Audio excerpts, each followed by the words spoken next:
اعوذ باللہ من الشیطان الرجیم، بسم اللہ الرحمن الرحیم۔ آج کی اس ویڈیو میں ہم نیکی اور بدی کے بارے میں بات کریں گے۔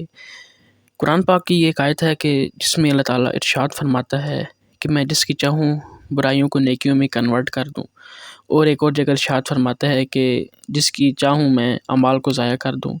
تو سوچنے والی بات یہ ہے کہ وہ بدی یا برائی جو نیکی میں کنورٹ ہو گئی، اینڈ رزلٹ اس کا نیکی ہے۔ اللہ نے اس کو کنورٹ کر دیا ہے، وہ بدی ہے یا نیکی۔ اسی طرح سے وہ نیکی جو ضائع ہو گئی، اینڈ رزلٹ اس کا ضائع ہونا ہے، تو کیا وہ نیکی ہے یا بدی ہے؟ تو ہم یہ بھی نہیں سوچ سکتے۔ ویسے اگر اس کے اوپر ذہن لگایا جائے تو انسان کی عقل پریشان ہو جاتی ہے۔ اسی طرح سے رسول اللہ صلی اللہ علیہ وآلہ وسلم کی حدیث ہے جس کا مفہوم ہے کہ ہو سکتا ہے کہ انسان و جہنم کے درمیان میں بہت تھوڑا سا فاصلہ رہ گیا ہو اور وہ جنت میں چلا جائے۔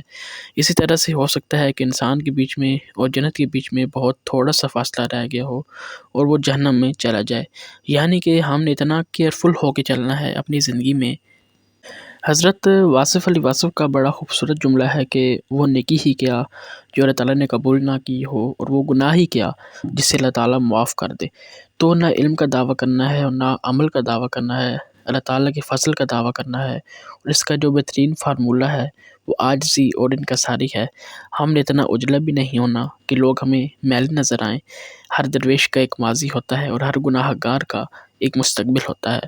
تو یہ جو ہم لوگوں کو جج کرتے پھرتے ہیں، لوگوں سے سوال کرتے پھرتے ہیں کہ میں زیادہ اچھا ہو گیا ہوں، تو میں دوسروں سے زیادہ بہتر ہوں، تو یہ جو ہم میں تکبر ہے نا، ہمیں اسے اللہ تعالیٰ سے پناہ مانگنی چاہیے کہ کہیں ایسا نہ ہو کہ ہم کسی ایسی نیکی میں مبتلا نہ ہو جائیں جو کہ ضائع ہونے والی ہے، یا کہیں ایسے گناہ میں مبتلا نہ ہو جائیں جو کہ معاف نہ ہوں۔ اللہ تعالیٰ ہمیں ایسے گناہ سے بچا جو دعا پر سے اعتماد چھین لیتے ہیں۔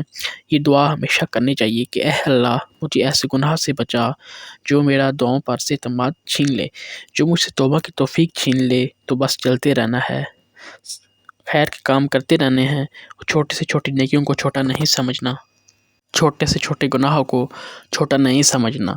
تو اس طریقے سے چلتا رہے گا اور اللہ تعالیٰ سے رجوع کرتا رہے گا، تو اللہ کے ذکر میں ہر وقت مصروف رہے گا۔ جتنا آپ کی زندگی میں اللہ کو پریورٹی حاصل ہے، اتنا اللہ تعالیٰ کی کائنات میں آپ کو پریورٹی حاصل ہے۔ لیکن اگر تو نیکی آپ کو تکبر کی طرف لے جائے اور آپ کو اپنا آپ دوسروں سے اچھا لگنا شروع ہو جائے، تو پھر توبہ کا مقام ہے اور انسان کو احتیاط کرنی چاہیے۔ جب آپ دین اسلام پر عمل کرتے ہو تو اس پر عمل کرنے کے بعد آپ کی اپنی زندگی سخت ہوتی جا رہی ہے اور آپ کی ارد گرد آپ سے جڑے لوگوں کی زندگی سخت ہو رہی ہے، تو پھر یہ سوچنے کی بات ہے کہ کہیں ہم پراپر دین پہ عمل کر بھی رہے ہیں یا نہیں۔